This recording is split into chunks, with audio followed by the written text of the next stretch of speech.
Hello, Golf Achievers. This is Brad. Thanks for jumping into the next segment here, next module for Break 100. And today we're covering why do you play golf? It may sound like an interesting question, but it's really probably one of the more important questions that you're going to ask and answer in this program. So here we are, hole one. We've got a 9-hole course set up here to have you go through to help you achieve your goals. And it is, why do you play golf? So Sinek popularized the notion of starting with why.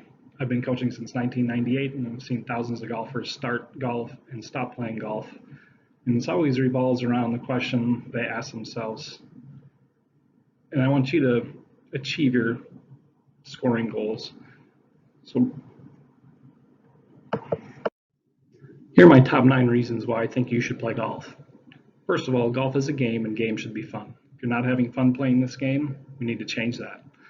Golf's great exercise. What other sport can you walk 4 or 5 miles with a little sack on your shoulders and really enjoy it? It's fun to be in the great outdoors, get to make new friends. Never know who you're going to meet on a golf course, right? Get to challenge yourself, get to build character. And what other game do you call penalties on yourself? It's a whole family activity. So I've got 4 little kids, and not so little anymore, but we got 4 kids and we all enjoy playing golf about once a month. So not crazy, but I got some of my boys play every day, and I'm lucky to get my daughter out once a month, but take what I can get. It's a great way to improve your business relationships. It's also should be a good way to relax. Next, we need to identify what emotions do you want in your golf game and what experiences do you not want in your golf game. This chart from Robert Pluth is an emotional chart that I think will help you understand the emotions that you are having, or maybe being able to put some words around them, and maybe some other ideas to help you understand the emotions that you want to elicit in your game and some that you want to avoid, hopefully contempt. Golf is also mastery driven, where there's not many other sports that it changes every day. The whole moves, the weather conditions change, all kinds of different things. So you'll never really master this game. You may rent it for a day or 2, but you'll never really own it. Lastly, and probably the most important to me, is it encourages and develops relationships. You're going to hear that theme come out quite a bit throughout this program. One of my favorite Peter Jacobson quotes is, one of the most fascinating things about golf is how it reflects the cycle of life. No matter what you shoot, the next day you have to go back to the first tee and begin all over again and make yourself into something. So recently at one of my classes, we were talking about people that we enjoy playing golf with and people that we don't like playing golf with. And I kind of summarized it with these points. It's just because you can drink while you play golf doesn't mean you should play golf. And another horrible reason to play golf is to avoid your spouse. Adam, I won't tell your wife that you said that. And course conditions and weather are not up to par. Another lousy reason. Waiting for something exciting to happen, probably not your game. All golfers are the same. It's boring. Anybody that's played 2 rounds of golf with 6 different people, no, there's not one of us alike, right? Golf is not a sport. There's no defense. Well, you go play in 40-mile-an-hour winds and see what kind of defense that brings. Release anger and frustration. Not a bad deal, but if you got other anger and frustration issues, let's find another way to deal with that. Clothes are weird. Well, for some, not others. So, why do you play golf? Are you more on that mastery driven? You want to learn, develop a swing? You want to get out and play like John Daly? You want to win a club championship? You want to play in a corporate event? What are your reasons? A couple things to keep in mind as you develop your purpose in playing golf is what drives you. One of my favorite books, Dr. Gio Valiente's Fearless Golf, describes 2 types of golfers, one ego-driven golfer and the other mastery-driven. So the ego-driven golfer is guided by their desire either to appear competent in front of the other people or to avoid looking incompetent in front of other people. Typically, they want to beat somebody. To me, I always think of Patrick Reed as kind of a prototypical ego-driven golfer. Mastery-driven golfers are able to focus on the course and their game. So the power of questions, I think every smart person I've been around has been or had the ability to ask powerful questions. So some of the questions I hear from struggling golfers are, why does this happen to me? Why do I keep doing this? Why do I suck so bad? Why is this so hard? Versus some of the great golfers that I've been able to be around is, what must I do right now? What solution do I need? Probably my favorite question. And what do I need to improve? Or lastly, how can I putt, insert the blank or fill in the blank, putt, chip, pitch, drive better and enjoy the process?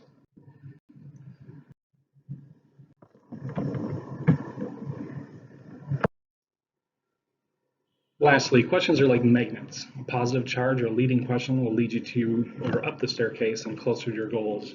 Negative questions will lead you down the staircase and away from your goals. Again, the quality of your answers is directly determined by the quality of your questions.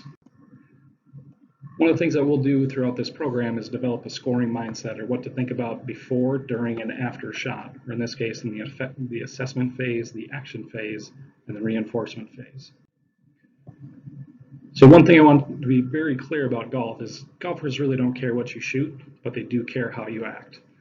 So a little story about myself. I was an assistant golf professional down in Destin, Florida, and I had the chance to take out some corporate executives from Coca-Cola, and we're playing 3 people and myself, and I was a couple under par, playing pretty good, making a turn, and on the 10th tee, I hooked the ball into the woods. And I usually hit a little fade, so I hit maybe 10 hooks a year, and this happened to be one of them. And I made a motion to over my knee, just kind of just upset, and I snapped my driver over my knee. Whoops, right?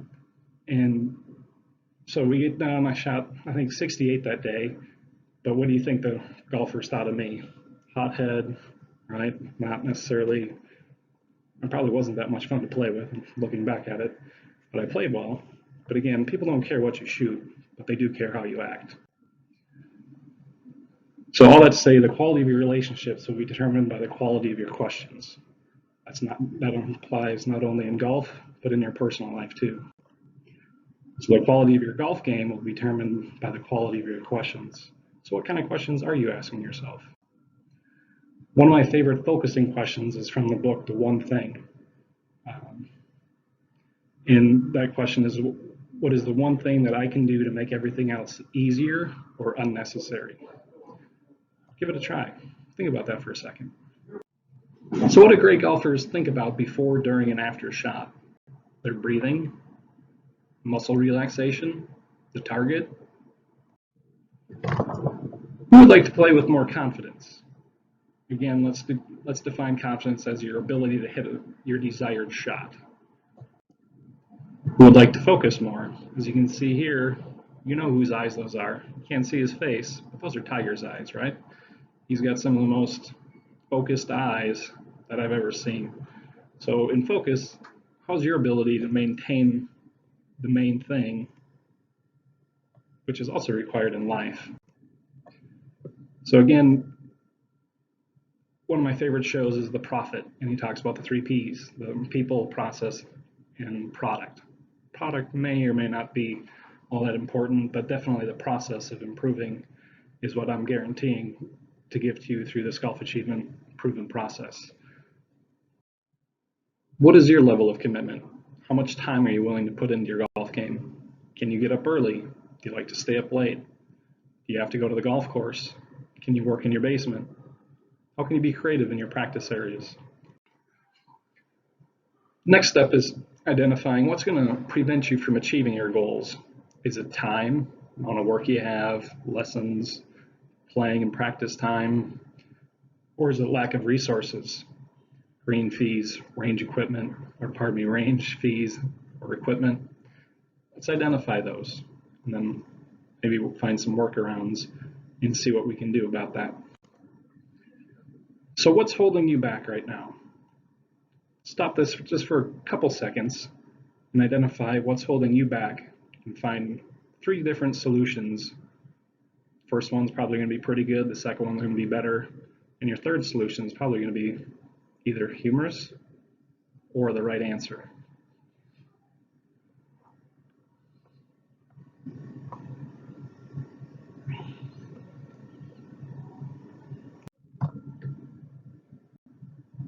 So you signed up for Break 100 with Golf Achievement. I'm guessing that's going to be your goal. So my goal is to inspire you to take action and achieve your golfing goals, whether it's to break 100, 90, 80, or par. I want you to be able to play with your family and friends with confidence. I want you to be able to play in that company outing and enjoy developing relationships. I want you to take a trip and enjoy God's great nature and beauty. One of the keys to success in our program is journaling. So what you learn, I want you to be able to write it down. So if you can find a notebook, a journal, Moleskine, whatever works for you, but a journal will definitely help. You'll also be able to download a Golf Achievement Performance Journal below. So what is a golf achiever? Here's 9 characteristics that I think are important in order to help you achieve your golfing goals. So golf achievers remember that golf is a game and games should be fun. That's the second time that I've said that in this presentation, so I hope you really pay attention, let that sink in a little bit. Golf achievers record their journey as writing clarifies thought. They keep no record of wrongs, only what they accomplish and need to improve. Golf achievers know what to think about before, during, and after a shot, what we call a scoring mindset. Golf achievers play games to develop target awareness. So much time is lost in technique, which is important, but eventually we got to get that ball in the hole and send it to a target. Golf achievers do drills to develop internal feels, which again I think is practice, but probably is a little bit less time than most people think. Golf achievers exercise to develop their body awareness. So that might be getting faster, stronger, or just developing a range of motion and flexibility, mobility, and stability. Golf achievers do something every day to improve their game, mind, body, and spirit. Golf achievers love to compete. They try their best and measure their improvement. One of the more important parts of this program is benchmarking, which is why you need to be able to journal and write down some of your activities. Golf achievers want to be a part of a community of like-minded golfers and treat others like they would like to be treated. Or I want you to get involved in the forum, ask questions. I thrive on questions, but just treat each other with respect. So what's next? Here's the 8 questions I need you to answer in your journal. Download the form below and just take 5, maybe 10 minutes to answer these questions. So first, write out, why do you play golf? What are the reasons that you enjoy or want to enjoy playing golf? I want you to set a goal with who you want to play with. Where do you want to play? What scoring goal would you like to achieve? What's holding you back? How much time do you have to invest in your training and playing? What emotions do you want to experience? And more importantly, not want to experience? What is the one thing that if you do will make everything else easier or unnecessary? So again, take a moment inside your journal before you practice. And what would you like to achieve today? What resources do you need? And what does success look like? After your practice, write down what went well, what needs work, and what solutions do you need? Again, the number one reason why you should want to play golf is to develop relationships. This is the completion of hole number 1. Up next is your on-course assessment. Thank you for watching, and get out and play and achieve your golfing goals. We'll see you soon.